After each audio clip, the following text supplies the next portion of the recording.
கவியரசர் கண்ணதாசனிடம் கேட்ட கேள்விகளும் அதற்கு அவர் சொன்ன பதில்களும் என்ற ஒரு சுவாரஸ்யமான தகவலை பத்தி தான் இந்த பதிவில் நாம பார்க்க போறோம்.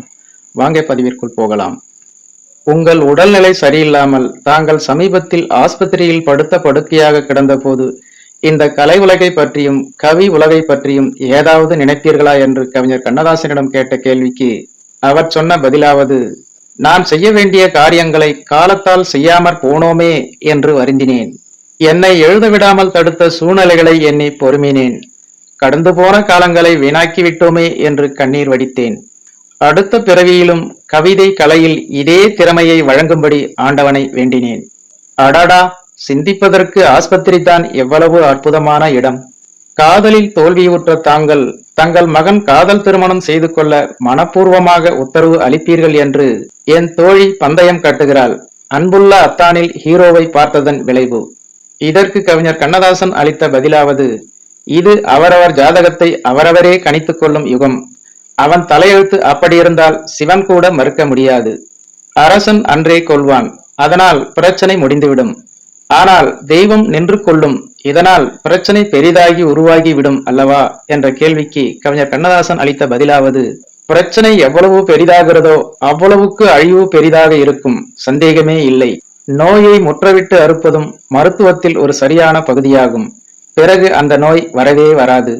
தாங்கள் எப்போதும் காமத்தை மையமாக வைத்தே எழுதுகிறீர்களே ஏன் என்ற கேள்விக்கு கவிஞர் கண்ணதாசன் அளித்த பதிலாவது, காமம் எப்போதும் மையமாகத்தான் இருக்கும்.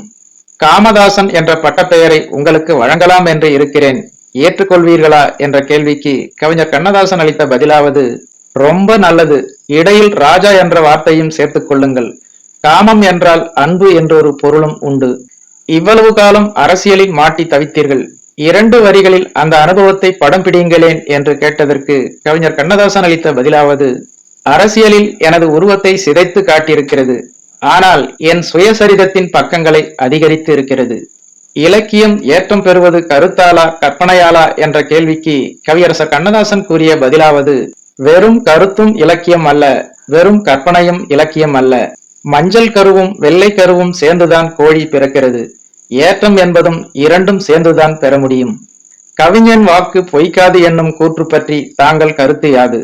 தாங்கள் வாக்கு எத்தகையது என்ற கேள்விக்கு கவிஞர் கண்ணதாசன் கூறிய பதிலாவது, மனப்பூர்வமாக லாபம் கருதாது. தோன்றுகின்ற உணர்ச்சியை அப்படியே வடித்து வைக்கும் யாருடைய நேர்மையான வாக்கும் பொய்க்கவே பொய்க்காது. நான் பெண்களுக்கு வாக்குரிமையே கொடுக்க கூடாது என்கிறேன், இது பற்றி தாங்கள் கூறுவது என்ன என்ற கேள்விக்கு கவிஞர் கண்ணதாசன் கூறிய பதிலாவது, வாக்குரிமை கொடுப்பதை நான் மறுக்க மாட்டேன். ஆனால் அவர்கள் கணவன்மார்களுக்கு மட்டும்தான் ஓட்டு போட வேண்டும் என்று விதி வைக்க வேண்டும். அப்போதுதான் இனம் தெரிந்து போட்டதாக அர்த்தம். சந்தைக்கடை இறைச்சலில் நானும் சேர்ந்து கூவிவிட தயாரில்லை என்று கூறிய சமீபத்திய சட்டமன்ற தேர்தலில் போட்டியிடுவதை தாங்கள் கைவிட்டீர்களே. தாங்கள் போட்டியிட்டிருந்தால் நிச்சயம் ஒரு எம்எல்ஏ ஆகியிருக்கலாம் என்பது என் ஏஷயம். தாங்கள் இதை பற்றி என்ன நினைக்கிறீர்கள் என்ற கேள்விக்கு கவியரசர் கண்ணதாசன் கூறிய பதிலாவது, ஆம், உண்மைதான், நான் போட்டியிட்டிருந்தால் எம்எல்ஏ ஆகியிருப்பேன். ஆனால் சிஷ்யர்கள் மந்திரிகளாகவும் குரு எம்எல்ஏவாகவும் அசம்பிளியில் இருக்கலாமா? நல்ல வேளை நான் தேர்தலில் நிற்காதது.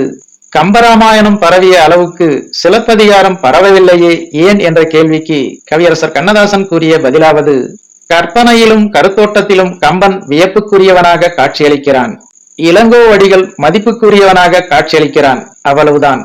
தங்களின் குரு யார் என்ற கேள்விக்கு கவியரசர் கண்ணதாசன் கூறிய பதிலாவது, நான் செய்த முட்டாள்தனமே என் குரு என்று சுவாரஸ்யமாக பதிலளித்திருப்பது குறிப்பிடத்தக்கது.